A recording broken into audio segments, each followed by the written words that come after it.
Okay. The corporatocracy is this group of individuals, men mostly, few women, who run our biggest corporations. And they really act as the emperor of this empire. They control our media, either through direct ownership or advertising.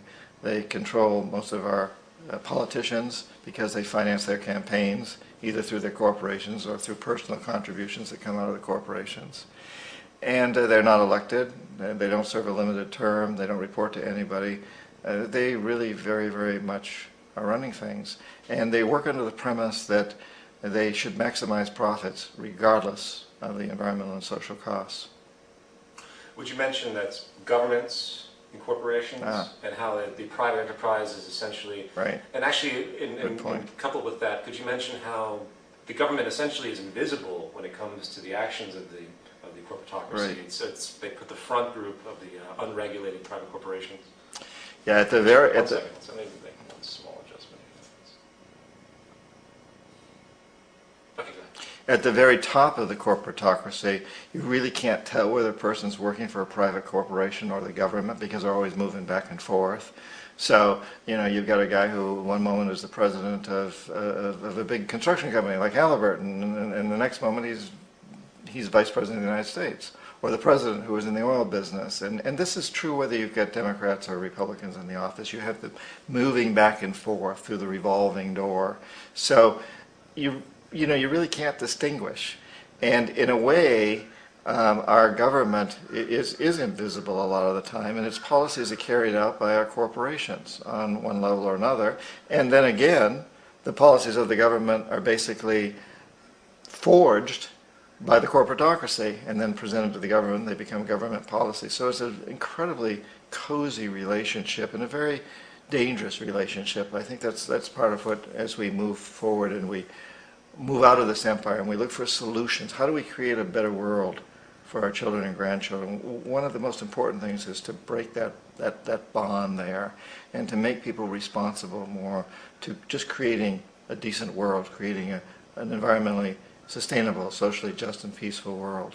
It's interesting because the big corporations depend so much on the banking system, the whole financial system, the whole Wall Street system, and the banks. On the other hand, the banks depend on the corporations to make their money. So with the money that they have, they're going to invest it someplace, so they're going to invest it primarily in corporations.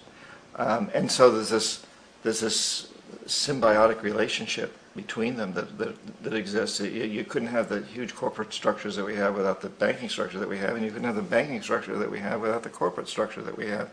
And once again, it's that corporatocracy. And you've got the people moving back and forth between these things, working with each other. So the big corporations almost always have financial people on their boards, and the big financial institutions almost always have corporate people on their boards. And there's this interweaving and intermeshing at the very, very top. And then all of them, at one point or another, probably work for the government or with the government. And the government people come into the banking system or the corporate system when they retire from government. And then maybe they go back again at some point in time. So it's a very insidious and I'd have to say a corrupt system.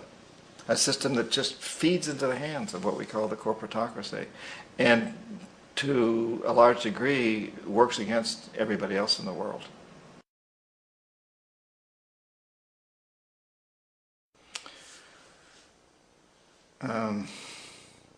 Well, we economic hitmen really have been the ones responsible for creating this first truly global empire, and we work many different ways. But perhaps the most common is that we will identify a country that has resources our corporations covet, like oil, and then arrange a huge loan to that country from the World Bank or one of its sister organizations.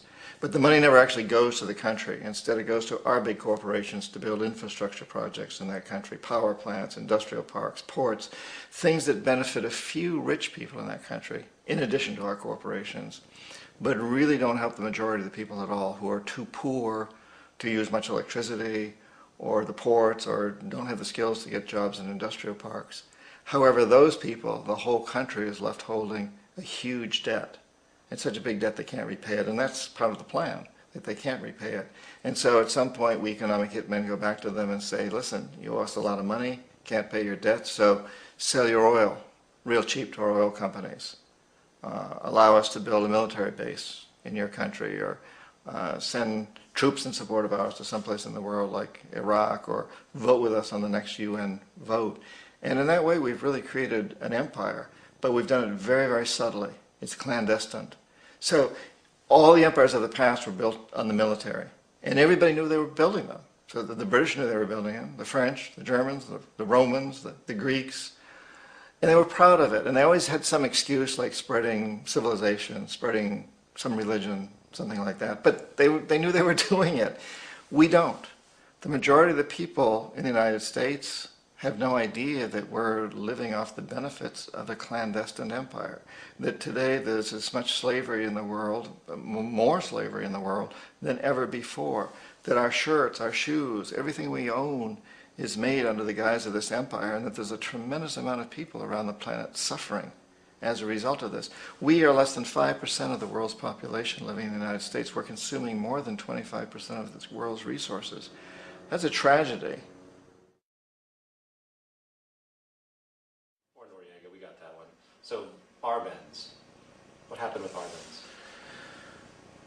When Arbenz became president of Guatemala, the country was very much under the thumbs of United Fruit Company, the big international corporations. And Arbenz ran on this ticket that says, you know, we want to get the land back to the people.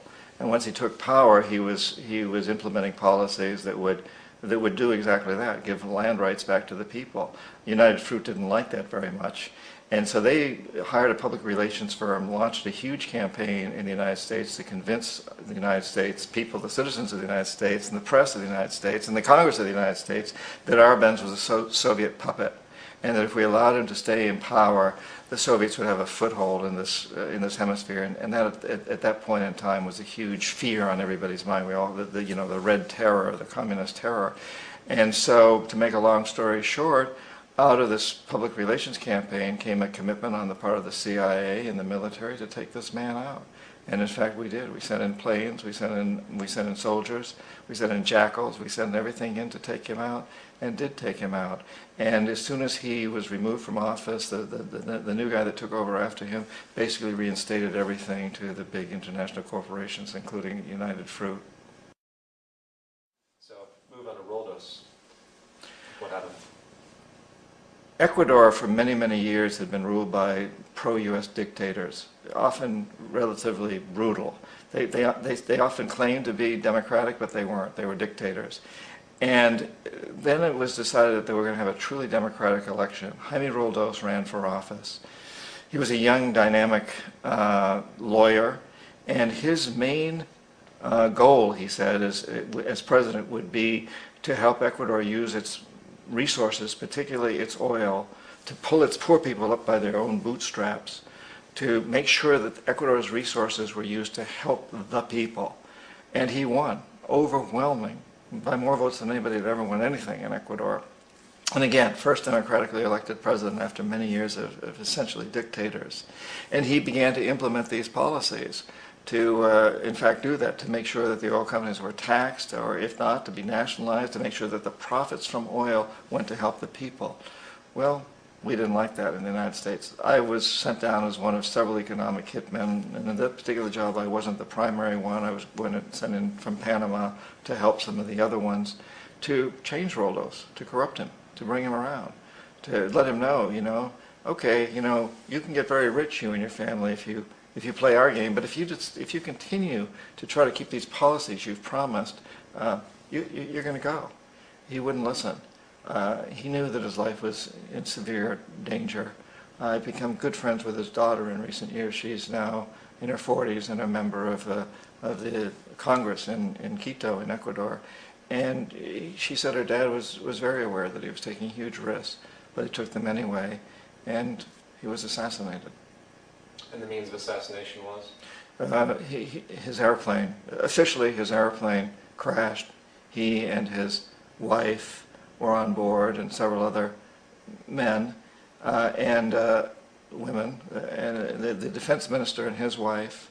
And the pilot of that plane, according to Marta Roldos, Jaime's daughter, was a very good family friend, wouldn't have done anything foolish. She says that the official reports, which claim that the weather was very bad and they hit a high mountain, are erroneous. The weather wasn't that bad where they were. By the standards of Ecuador, it was raining. It rains a lot in the coastal plain, and they weren't even in the high mountains. They were coming up in the coastal area, according to Marta. Also, what we do know is that as soon as the plane crashed, the whole area was cordoned off, and nobody was allowed in. Even the local police, the Ecuadorian police, were not allowed in. The only people allowed in were U.S. military from a nearby base, and some of the Ecuadorian military that worked closely with the Ecuadorian military. When an investigation was launched, two of the key witnesses died in car accidents before they had a chance to testify. A lot of very, very strange things that went on around the assassination of Jaime Roldos. I, like most people who've really looked at this case, have absolutely no doubt that it was an assassination. And of course, in my position as an economic hitman, I was always expecting something to happen to Jaime, whether it be a coup or assassination, I wasn't sure, but that he would be taken down because he was not being corrupted. He would not allow himself to be corrupted the way we wanted to corrupt him. Right. So airplane crashes are a great way to assassinate people because the evidence is destroyed, and it's virtually impossible to prove foul play. So let's move on to Allende, is that the pronunciation? Mm-hmm. Yeah. Well, Allende again, president of Chile, and Allende went up against a very powerful U.S. corporation, ITT, International Telephone and Telegraph Company, and a guy named Harold Janine, who was a very powerful figure at the time. And Janine decided that Allende had to go, brought in the CIA. The CIA went in and took him out. Now, Allende was relatively easier to justify than some of the others because he was an avowed socialist, if you want to call it that, but he was doing really good things for his people. However, ITT was totally opposed to him and the policies that he was implementing there. It's an interesting case too because if we look today at ITT, we don't find much. There still exists, but it's a very small company, the shadow of what it used to be. And yet at one time it had been one of the most powerful companies in the world, a company that was able to bring down the presidency of Allende in Chile. And I think that again sends a tremendously strong message to us that these corporations are vulnerable and that we do have clout, we the people, because ITT is gone. Many other big corporations that move around during most of my lifetime are gone now too. You look at the airline industry. Look at Pan American, which was a very, very powerful company at one time, owned Intercontinental Hotels and many other businesses. Gone today. There's so much of that out there, of companies that have disappeared, and the people who run these companies are very, very aware of that. That gives us a lot of leverage. We the people can exercise power of these companies and force them to do a better job.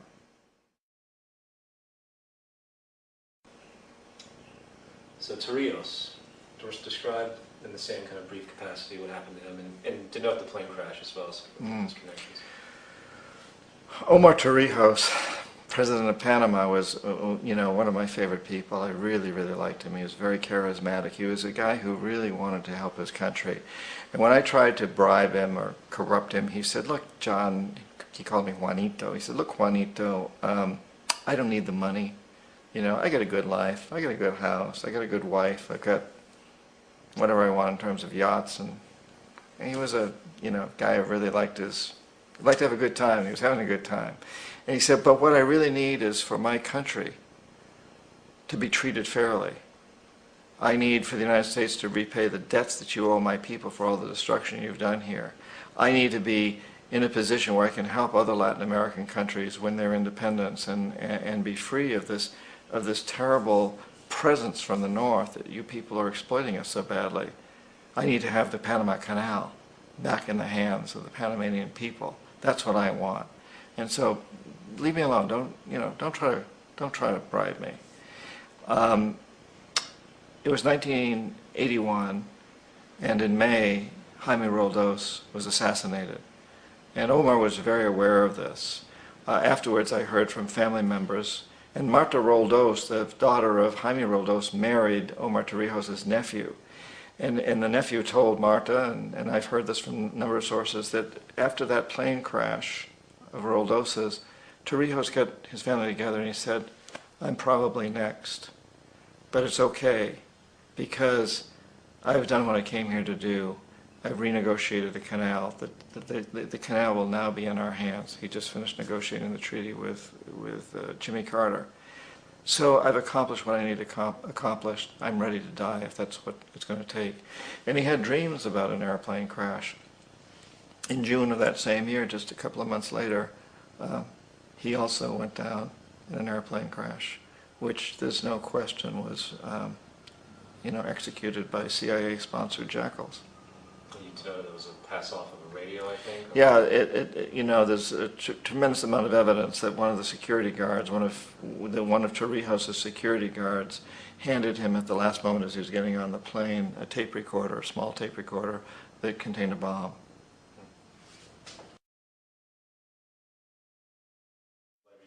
Well, Panama is a very interesting example because I tried to corrupt Omar Torrijos and bring him around. A great man as far as I was concerned. And I was very torn. On the one level, I didn't want to corrupt him. I really respected him for his integrity. On the other level, it was my job to corrupt him, and I knew that if I didn't, something more dire was likely to happen, which it did. He was assassinated. And that sent Panama into a tailspin. The soul was taken out of the country at that point in many respects. And eventually, Noriega became president. Noriega had been, we now know, a CIA agent. He'd been paid a lot of money to help fight the Colombia drug cartel, so he was one of our guys. And we figured that once Noriega was in power, that we now could basically reverse the canal treaty that Torrijos had struck with Carter and turn that around and also reinstate the School of the Americas, the U.S. military bases in Panama, but Noriega wouldn't do it. He wasn't as much of a puppet as we thought he was. He wasn't willing to reverse those policies. Also, he continued what had begun under Torrijos with negotiations with the Japanese about financing and building a sea level canal. We didn't want to see that happen. If there was going to be a sea level canal, we wanted to finance and build it.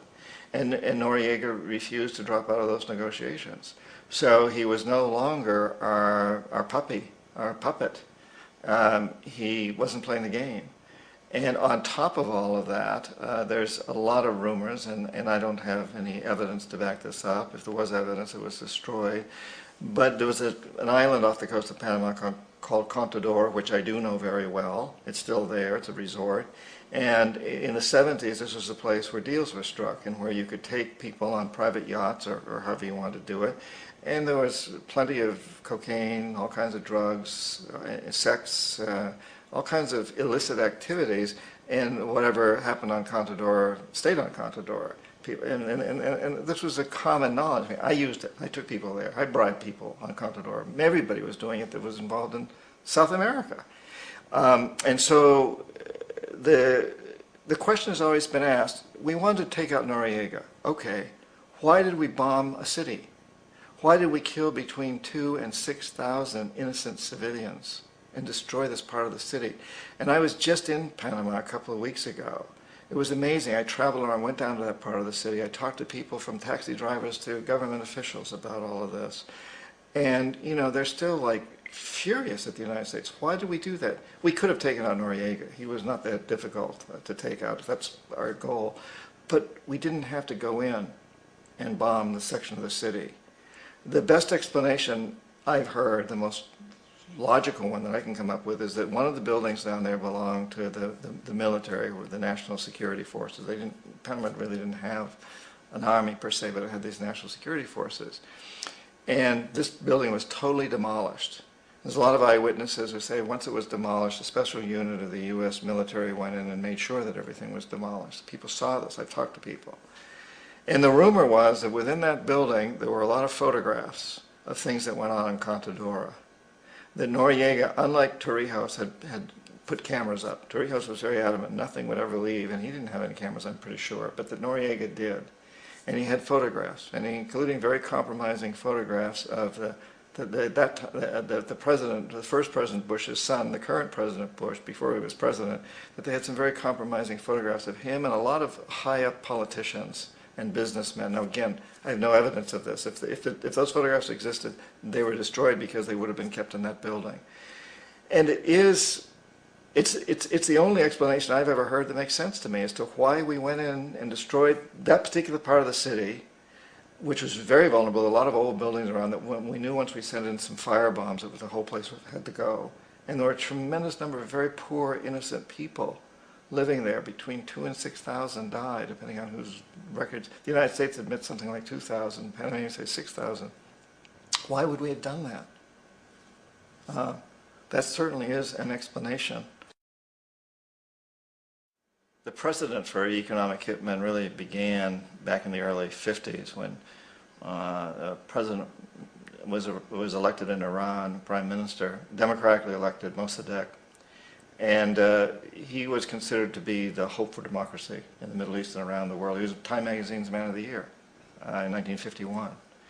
But one of the things that he'd run on and began to implement was the idea that foreign oil companies needed to pay the Iranian people a lot more for the oil that they were taking out of Iran. The Iranian people should benefit from their own oil.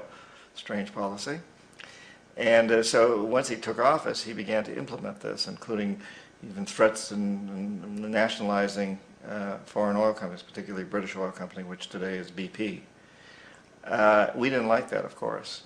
But we were afraid to do what we normally were doing at that time, which was to send in the military, as you know, we've done in other parts of the world, because Iran was right on the border with Russia. Russia was now the primary enemy of ours, and Russia had nuclear weapons. And we very much feared a nuclear war. So we determined early on that we shouldn't take the normal position and send in the military into Iran. Instead, we sent in one CIA agent, Kermit Roosevelt, Teddy Roosevelt's relative. And Kermit went in with a few $1 million and was very, very effective and efficient. And in a short amount of time, spending a few $1 million, he managed to get Mossadegh overthrown and brought in the Shah of Iran to replace him. So he overthrew this democratically elected president, replaced him with a dictator who always was favorable to oil, and it was extremely effective. So back here in the United States, in Washington, people looked around and said, wow, that was easy and cheap and not messy.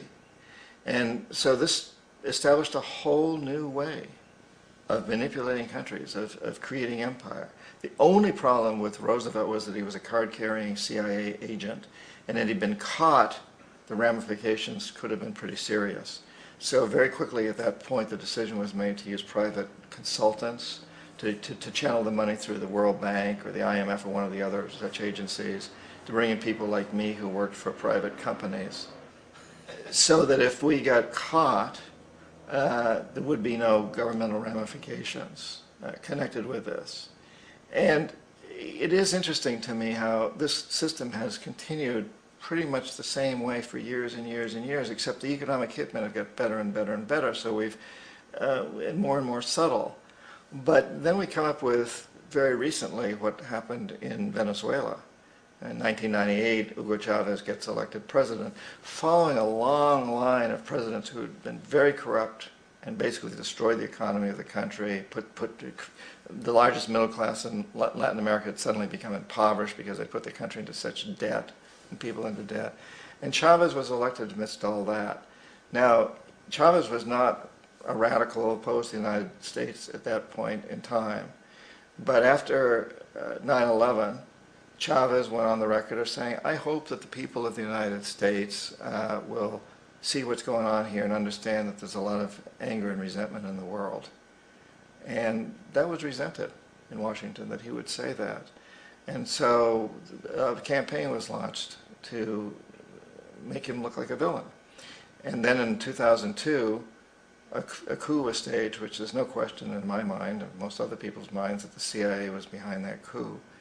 But Chavez was very smart, and he had people hidden in the palace and so on, and plus he had the people in the streets, took to the streets, and the huge numbers of poor people in Venezuela took to the streets and demanded his return. And so he came back into power. And yeah, the way that coup was fomented was very reflective of what Kermit Roosevelt had done in Iran, of paying people to go out into the streets to riot, to protest, to say this Chavez is very unpopular.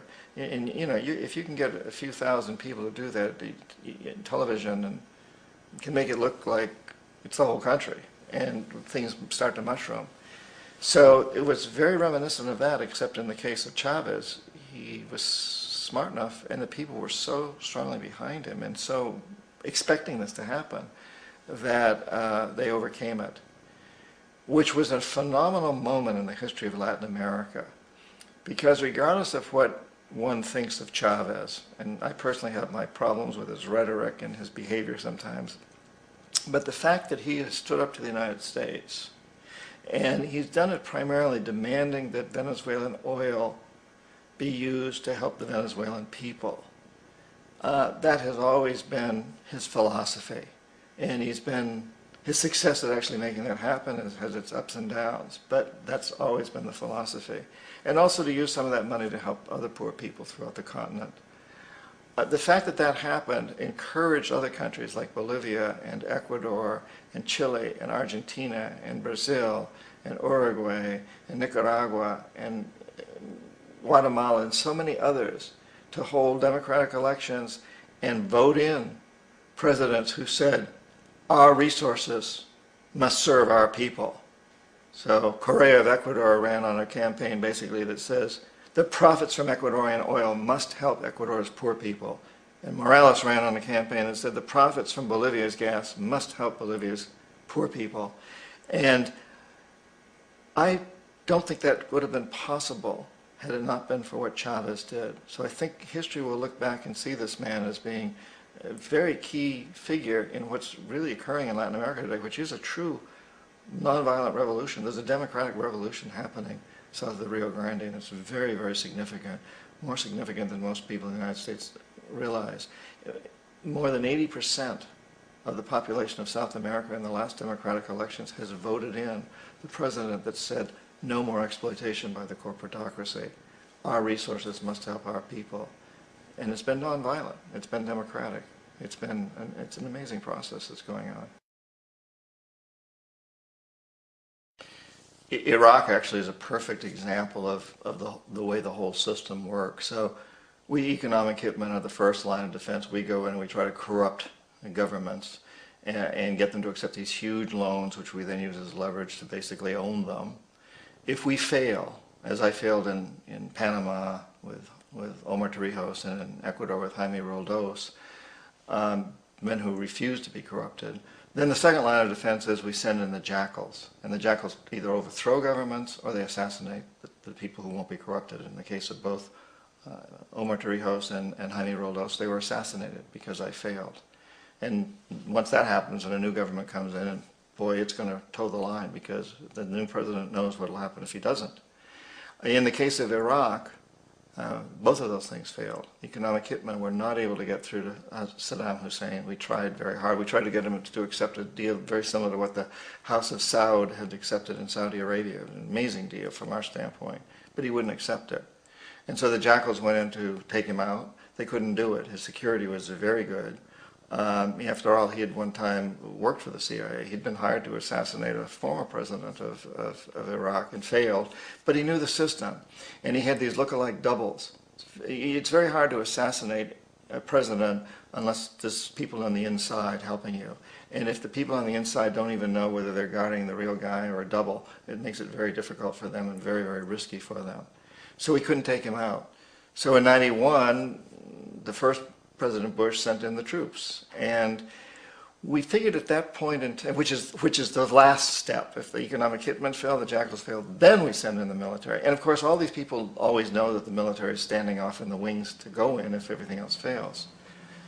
So in '91, we send in the troops, and we take out the Iraqi military. So we assume at that point that Saddam Hussein is going to come around. We could have taken him out, of course, at that time. But we didn't want to. He's the kind of strong man we like. He controls his people.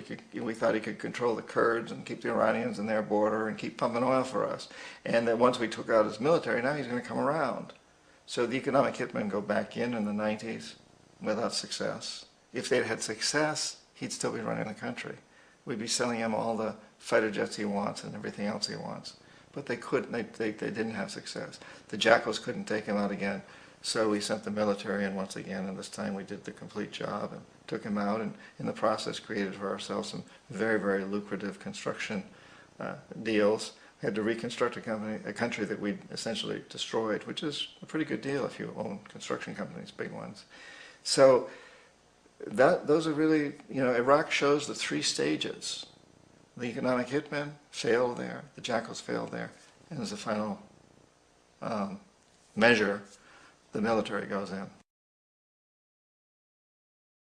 Well, let's do the destabilization thing if we go first. Well, that's what I meant. Okay, I thought Africa was a good example. It is a good example. So is the Middle East, so Southern. Well, yeah, chaos, mayhem, destabilization are the friends of exploitation.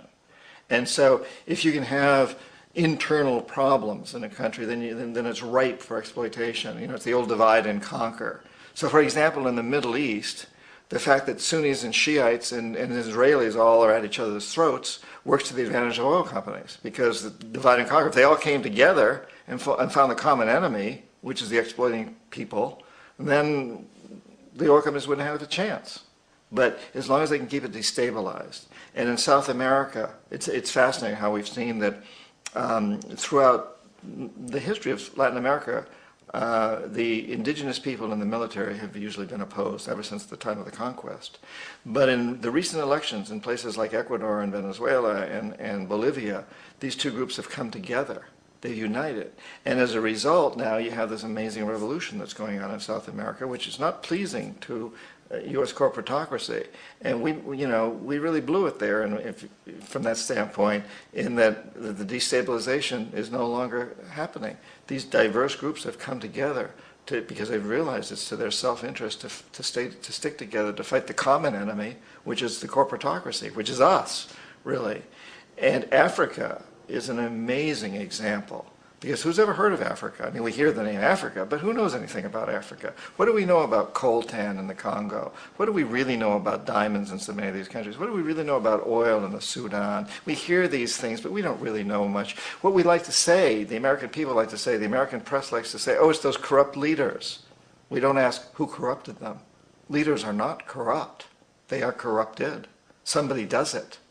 And we say, oh, tribal warfare. Well, who's creating the tribal warfare? It's been to the advantage of the British, the French, the Dutch, the Germans, whoever happened to be there, now us, to foster this kind of instability, this antagonism, the antagonism between Muslims and Christians and Jews. This goes on. And Africa I think Africa is truly the canary in the cave, in the mine. And it's a dying canary, It's terribly dying, and we don't even look. We don't know. And another problem with Africa is that the people in our own country whose heritage is African, the African Americans, for the most part, don't even know where they were from. They don't know what language their ancestors spoke. So it's hard for them to really relate. Unlike Latin America, for example, we can't really do something in Venezuela or Colombia or Bolivia without people in this country taking note, because a lot of those people are from there. We got a lot of people here in this country from Venezuela and Colombia and Bolivia and so on, and they're interested, and they know where they're from, and they can read the local papers, they can read Spanish. But in Africa, our African heritage people don't even know where they're from, and they don't read those papers. And so there's been this huge mask that's been thrown over Africa. I mean, it truly is a dark continent from the point of view of we don't let light in. The media doesn't understand what's going on. It doesn't want to. And the corporatocracy surely don't want us to understand. I mean, the corporations do everything they can to foment turmoil, mayhem, instability, chaos there, and to keep the information from reaching the American public, from even reaching the press, because that serves their interests best. Forget about Chads, forget about stolen, well, don't forget about them, but put them aside for a moment and just deal with the bigger issue, which is the American public really doesn't know what we're voting for. And we're seeing in the presidential campaigns, that there's an ignorance, or there's an avoidance of what's really going on. We don't really talk about the causes behind the immigration problem. We talk about the band-aids to cure it. Should we build a wall? Should we make stricter laws? Should we invite these people to become citizens. But the real issue is the fact that we've destroyed the economies in their countries through our free trade agreements that have benefited the big corporations hugely, but have made everybody else suffer. The workers in the United States, the workers in Guatemala and Mexico and throughout Central America and many parts of South America are suffering terribly. Not one of them wants to be here.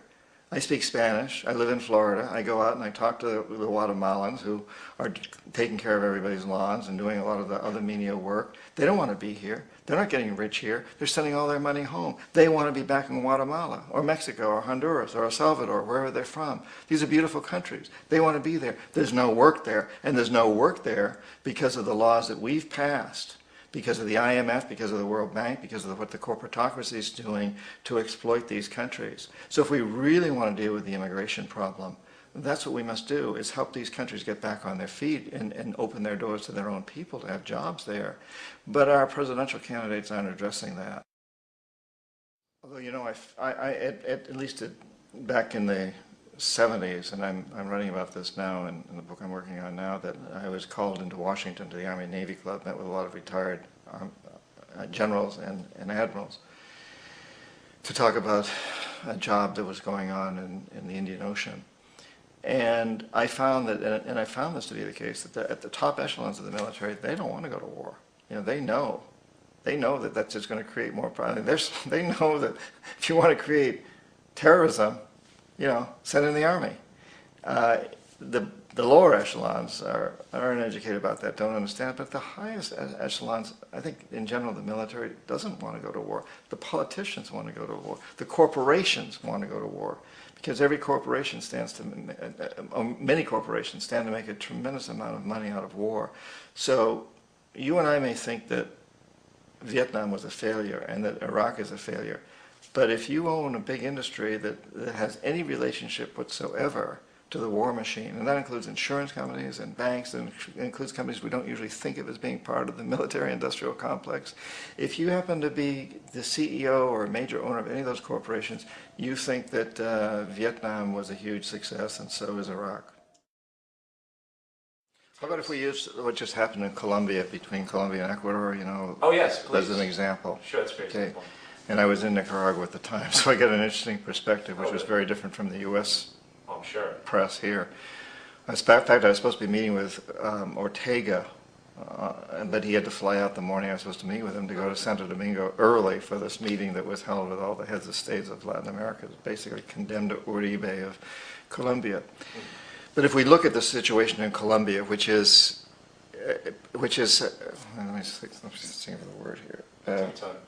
If we look at the situation in Colombia, which is symbolic of so many, you go back to the time when I was in Colombia in the 70s, and I was there to get huge World Bank and Inter-American Development Bank loans for Colombia to build infrastructure projects using U.S. corporations to do it. Particularly, we were building big hydroelectric dams, transmission lines, pipelines, those sorts of things. And the poor people of Colombia objected very, very strongly. The campesinos, the majority of the people. For example, we would dam up rivers to create hydroelectric projects and destroy vast amounts of farmlands, destroy towns. And then we would build transmission lines from these across llanos and jungles and through people's backyards and these big transmission towers. But the people who lived in those areas didn't get any electricity. They got absolutely no benefits. And they were outraged. And so they formed what we would call guerrilla groups, sort of like the Boston Minutemen. And it was fascinating that my company, Charles T. Main, we had offices in Barranquilla and in Bogota, Colombia. We were designing these huge projects. We were not allowed to send any U.S. citizens, engineers, to the project site, only Colombians, because it was too dangerous.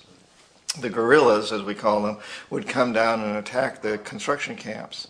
And they would send the workers down the river in canoes. They didn't hurt them, but they scared them. And this went on and on. And meanwhile, now oil exploration starting in other parts of Colombia, and similar things are happening there. The campesinos are very strongly objecting to oil, and the guerrillas would come in. And originally they were supported financially by Russia and China to a certain degree, and to a certain degree by Cuba. And of course we then painted them as being communists. And most of them didn't care at all about philosophy. They just simply wanted to have their lands. These were desperate people. Their lands were being destroyed. Their families were starving. And they wanted to get us out of there. And they wanted not to have this happen anymore. But we accused them of being communists. Well, as communist funds began to dry up, as things happened in Russia and China and Cuba, that funds began to dry up, they turned to extortion, blackmail, kidnapping, and drugs as a way of financing themselves. And over time, that became much more a part of their business. It was one of their few ways of financing themselves.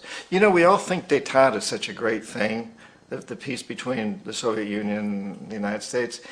But there's a dark side to that, too. There was a balance when the Soviet Union was there. If the United States put too much pressure on a country to bend to our will, the country would sort of slip off toward Russia. Then we would back off the position.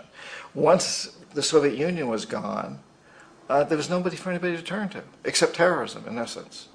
And so today we have a situation, for example, in Colombia, where you have these organizations like FARC that to a large degree are financed through drugs and extortion and other illegal activities, but their basis is in defense of the people to a very large degree. And recently, I was in Nicaragua at the time, Colombia, President Uribe sent troops into Ecuador to take out the leader of FARC, who was that particular leader, who actually, according to my sources, was in Ecuador to negotiate a peace settlement and arrange for a hostage exchange. He and about 20 other people of his group were all killed by the Colombian president. And of course, Correa, the president of Ecuador, objected very, very strongly. And Hugo Chavez joined in with Correa. And there was a huge conflict about this. And all of the presidents of South America met in Santo Domingo, and they all condemned Uribe. But the United States defended him, including all three presidential candidates, Clinton, Obama, and McCain, all came to Colombia's defense, which was absurd. One of the things that was happening there is Colombia is the largest recipient in the hemisphere, one of the largest in the world, of U.S. military foreign aid to fight these FARC people. Uribe doesn't want peace with FARC because then his funds dry up. And really what that money is used for more than anything else is to defend our oil companies in Colombia and the construction of pipelines. So we use this excuse, whether it's called communism back in the old days, the Red Scare, or whether it's called Al-Qaeda or terrorism or whatever it is, we find these enemies, and in fact we create these enemies. And this gives us a foothold into the country so we can have our military in there and we can use them to defend our oil companies, which in the case of Colombia and Ecuador and throughout so much of Latin America are terribly, terribly exploitative and destroy environments, destroy people. The largest environmental lawsuit in the history of the world today is being brought on behalf of 30,000 Ecuadorian Amazonian people against Texaco, which is now owned by Chevron. So today it's against Chevron, but for activities conducted by Texaco throughout the years of dumping what's estimated to be more than 18 times more than what the Exxon Valdez dumped into the coast of Alaska. In the case of Ecuador, it wasn't an accident. The oil companies did it intentionally. They knew they were doing it to save money out there rather than arranging for proper disposal. That's unbelievable. It is. It's so blind because they're just killing themselves in the end. Well, they make a hell of a lot of money in the process. Right. And none of these executives expect to be, to hold their job for more than a few years anyway. So right. Make a killing while you're there. Whatever you want to go with that. I know it's kind of an obscure question. So in 1971, the United States was very much in debt, as we are today, and foreign companies started. Wait, let me set that over again. Okay. So in 1971, the United States was very deeply in debt, as it is today, and we were on the gold standard. And so other countries began to call in the debt in gold. They didn't want dollars, they wanted gold. We couldn't pay it. And so Nixon and his buddies took us off the gold standard. And of course the argument at the time was made that there's no economic reason to be on a gold standard, but the truth of the matter is we couldn't pay. We were bankrupt. We couldn't pay in gold. So we simply went off the gold standard and said, here, we'll pay you in dollars, but we don't need to back it up with gold. But that then threatened to undermine the dollar as the world currency because it put it in huge question. So in 1973, when the OPEC oil embargo hit, it created an ideal opportunity to do something that was even better than the gold standard. And at that point, some of the Treasury people came to me and other economic hitmen and said, listen, you know, we can't allow OPEC to hold us up anymore. We can't allow them to blackmail us. You've got to come up with a scheme so this can't happen again. Well, the scheme that we came up with, and this is the short version, is that the House of Saud in Saudi Arabia, we knew we had to do it through the House of Saud because they were corruptible and they had more oil than anybody else. The House of Saud agreed to return almost all the money that they made selling petroleum to the world to the United States and invested in U.S. government securities. The interest from those securities would be used to finance the westernization of Saudi Arabia, so that the Treasury Department would have that interest to hire U.S. corporations to build power plants, desalination plants, huge cities. And the House of Saud also agreed to keep the oil prices within limits acceptable to our oil companies, and most importantly perhaps, never ever to sell oil for anything other than dollars. So suddenly, in a couple of years, the dollar had moved from being on the gold standard to just being free floating basically, to now developing its own standard, the oil standard, which in many respects was much more powerful than the gold standard because after all, oil has inherently more value in the modern world than gold does. And so today we've been struggling all these years with this same situation where we're on the oil standard. And now we're once again at this position where we hold tremendous amounts of debt. We're a huge debtor nation, the largest debtor nation in the world in the United States. And other countries are beginning to say, but we want our debt in something other than dollars because we don't like the dollar, we don't trust it. So Saddam Hussein threatened to go onto what he called an oil burst, oil exchange, where he would sell oil for something other than dollars, yen or euros or some other currency. And that's one reason that we went after him. That's just one more reason. And today, interestingly enough, Iran is doing the same thing. Iran is offering to sell oil. In fact, they say they want to sell oil not for dollars ever. They want to sell it for other currencies. This is a huge threat to us. I think it's the primary reason why we're making threats as if we're going to attack Iran. I don't think it has nearly as much to do with nuclear energy as we like to think it does. It has to do with oil and the oil bursts. Because if Iran, in fact, does sell oil for something other than the dollar, it puts the dollar in a very weak position. And if someone wants to bankrupt us, someone like China or Japan or one of the other big holders of our debt, they can call in our debt in euros or in something else. But they can only do that if they can buy oil in that other currency, because oil is the true currency that's out there today. Well, oil is the ideal fuel for the corporatocracy. And so when you have a resource like that, you can really control it. And of course the corporatocracy likes that.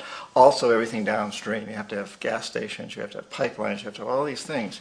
And that's a reason why biofuels, ethanol, things like that are acceptable to them, that more acceptable to Washington, to the corporatocracy, than, for example, solar, which you don't have that kind of control over. So oil is really it's a political football. It is a tremendous convenience for those who want to control, and it is the backing of our currency today. So the dollar is backed by oil. So it makes it very hard to talk about getting off oil from a political standpoint.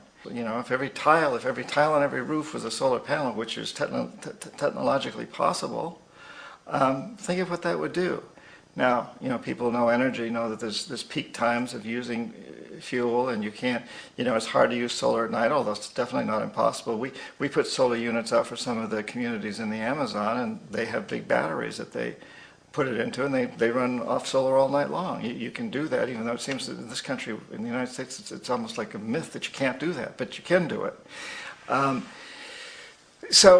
if we think in terms of really trying hard to use what's there and to use it in an efficient way, you know, the concept of huge solar stations out in the Mojave Desert or someplace, that to me is wrong, because once again it's feeding into the hands of central control, And not only that, but who knows what that would do for climate. If you take all that solar energy that would have gone into the earth otherwise, out of the earth, and instead put it into electricity, it's going to have some impact. But where we've got roofs, where the solar is just hitting the roofs anyway, what an efficient use. So we certainly need to look more and more and more at this whole thing of energy. And we know there's other technologies that are out there that we haven't really even explored with any sort of any sort of seriousness, because they don't fit within the context of the politics of the game. And I think something else is very important here, and that is that we must at some point come to grips with the fact that we've got to cut back on everything, whether we're talking about energy consumption or clothes or the size of our houses. We in the developed world, we who live in these very affluent societies like the United States must cut back, because there are limitations on this planet. There's no question about it. And we're fast approaching those limitations. So we must cut back. We must control population to some degree, and we must control the per capita expenditure on economic goods, on materialistic goods. We must cut back. We cannot expect technology to solve these problems entirely. We have to also solve them by spirituality, by realizing, for lack of a better word, spirituality, by recognizing that happiness doesn't come through consuming more and more energy, consuming more and more products. It comes from something much deeper, something much more basic, that feeling of oneness, that bliss, that connection with all the plants and animals and elements and other people. We have a great deal of power over these corporations. And so we're at this amazing time in history where there's a world empire.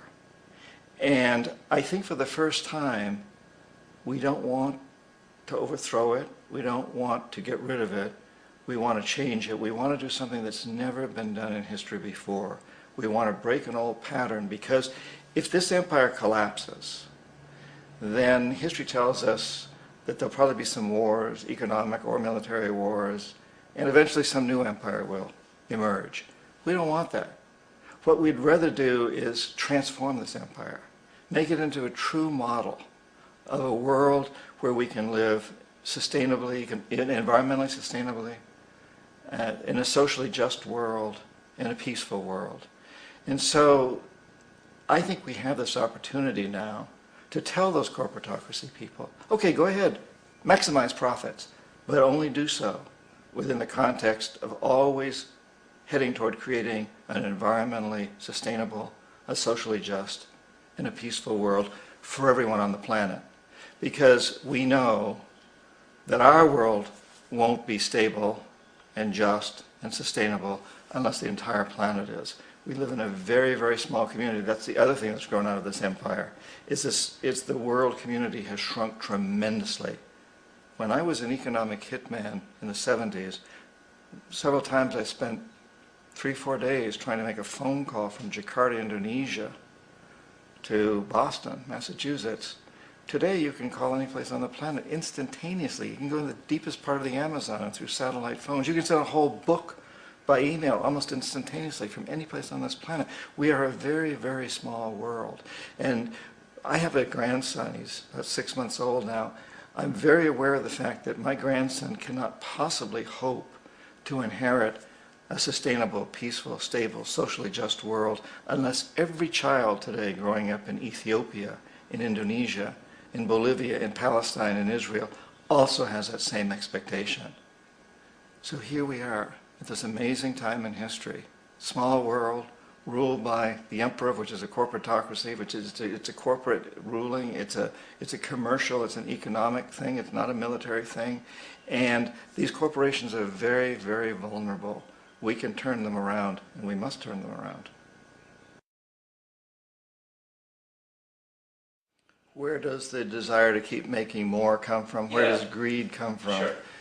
Where does, well, I think that greed in a way is our measure of success. So if I'm a corporate executive and I'm making $5 million a year, and the guy in charge of my rival company is making $6 million, I feel I got to do better. I got to surpass him. That's my measure of success. If I'm an athlete same sort of thing. The athletes are all vying with each other to see who makes the most money because that's how we measure our success in general.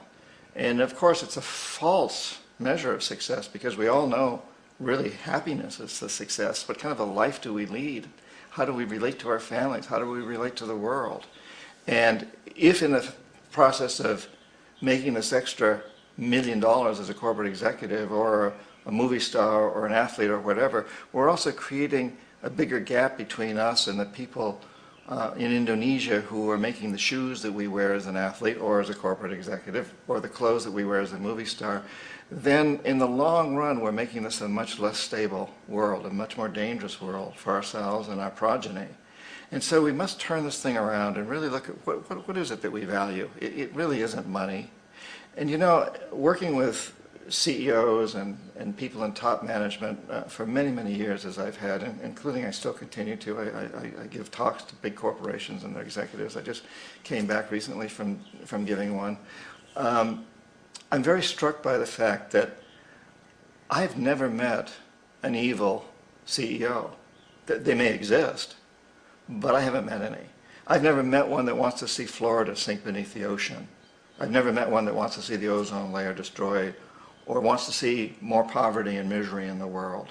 What I need is men and women who have been taught in business schools, who have been taught within their corporate cultures that they must maximize profits regardless of the costs, the social and environmental costs. But they don't really want to do that. And they're really not buying into this idea that they got to make an extra $1 million to compete with the guy in the next post. That's really not what they're about as far as I can see. They do it because that is their measure of success.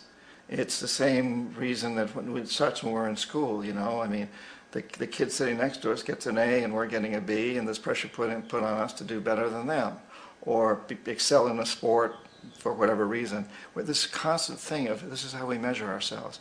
We really need to turn that around. You know, it would be such a different world if the Fortune 500 were not the wealthiest 500 people or the wealthiest 500 companies, but instead were those that do the most to make a better world for our children. Just think if Randy Hayes, who founded Rainforest Action Network, was in the Fortune 500, not because of money he makes, but because of what he does. Just think, you know, what if people like that were Time Magazine's Man of the Year? This is the direction we must move in. And you and I can create that. It's in our hands to do that. And I also think we need to understand that almost every executive out there is looking for that too. Obviously, they love their grandchildren. They don't want to see the entire world destroyed. Well, it's our form of adulation.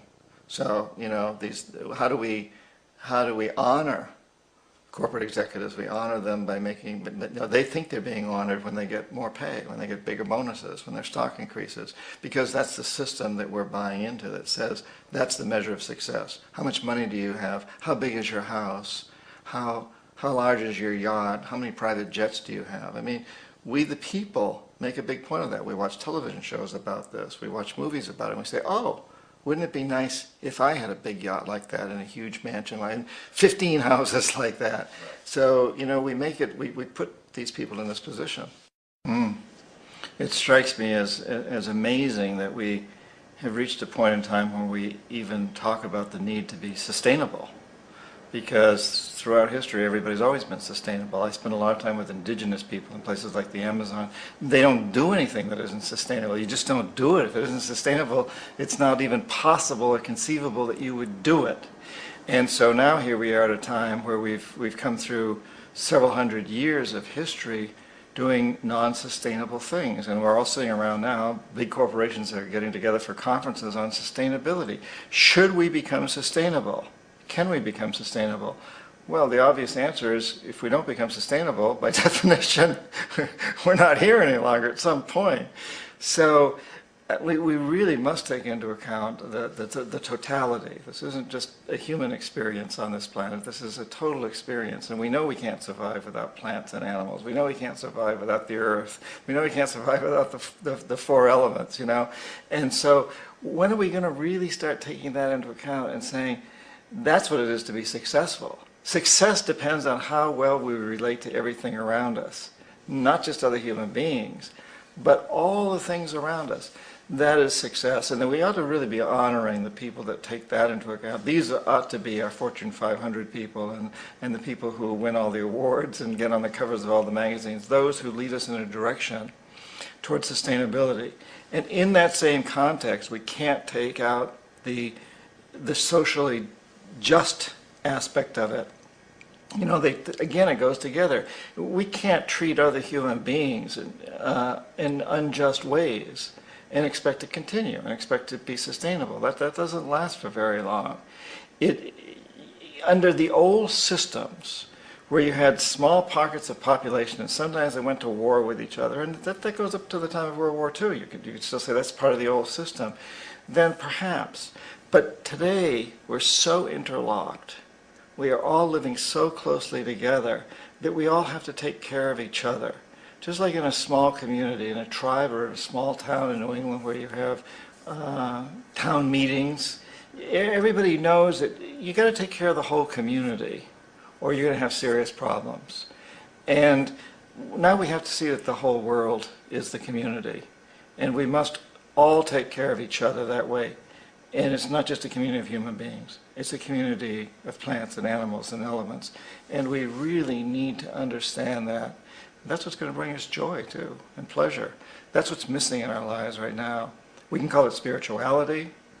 We can go back to the roots of religion. We can go wherever we want with this. But the fact of the matter is, joy comes from that bliss of connectedness.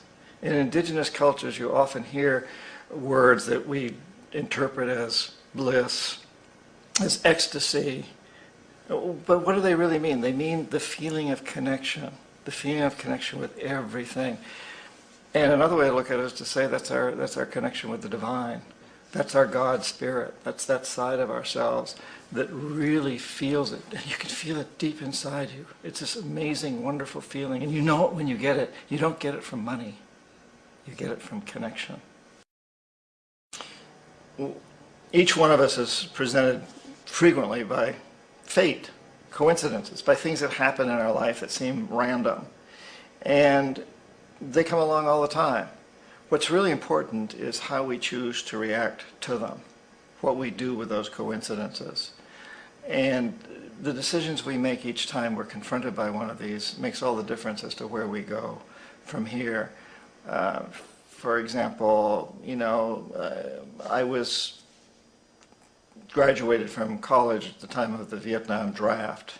You could call that a coincidence. I chose to go in the Peace Corps, and that made a huge difference to me. I learned a great deal about other countries. If I had chosen to go to jail, I would have had a very different experience. Or if I had chosen to join the Army and go to Vietnam, or if I had chosen to move to Canada. All of those are the decisions we make based on one coincidence, that particular coincidence. And I think it's actually very important that we be conscious of that when these coincidences present themselves. And it could be a hardship. Suddenly, you've gone bankrupt. Okay, and it may not exactly be a coincidence, but it's an event. You're bankrupt. Well, what are you going to do with that? Where are you going to go with that?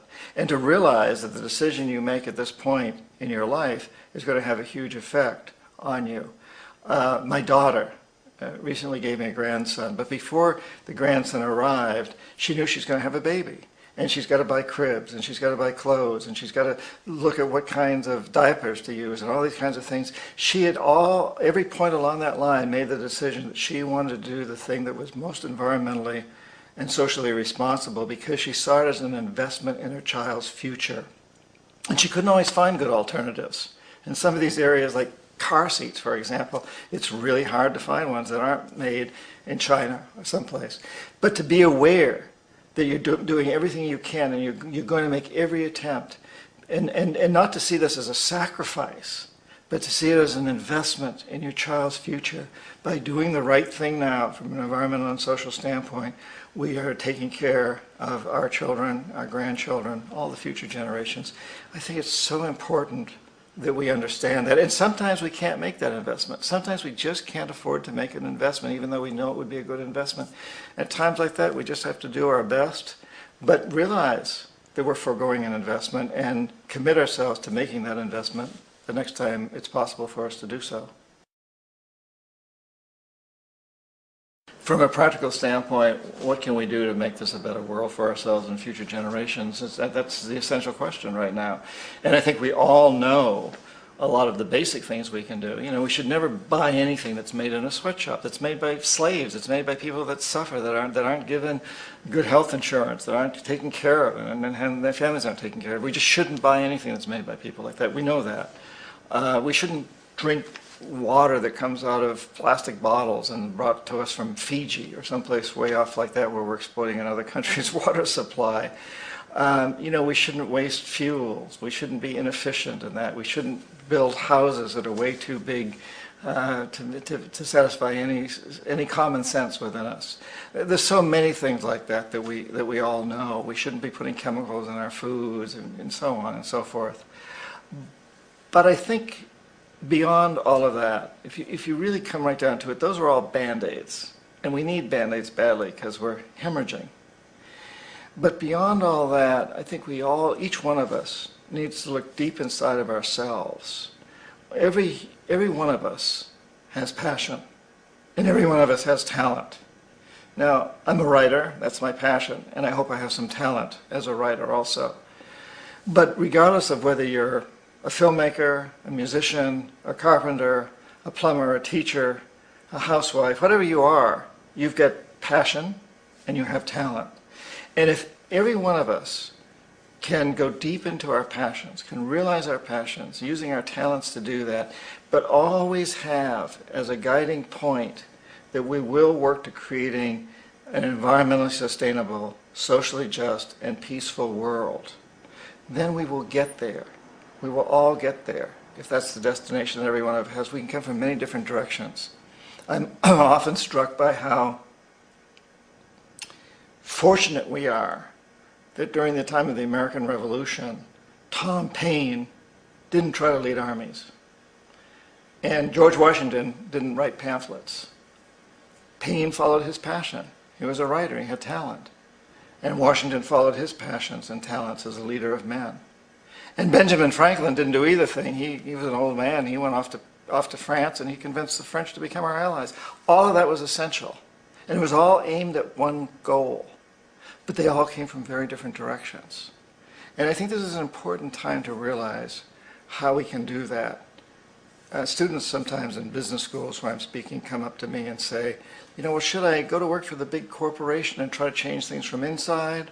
Or do I need to be outside and demonstrate against the corporations? And I say, that depends on you. We need people in both places. What's your passion? Where can you do it best? If you go to work for a big corporation, will you be corrupted by it, or will you really try to change it, learn from it and change it? And these are questions we need to ask ourselves. But if every one of us really looks inside, we're not going to be successful if we don't follow our passions and use our talents to do it. And we've all got a path that we can go along, and it can be lots and lots and lots of different paths. But let's all aim toward that one goal of creating an environmentally sustainable, socially just, and peaceful world. And when we do that, we'll get there.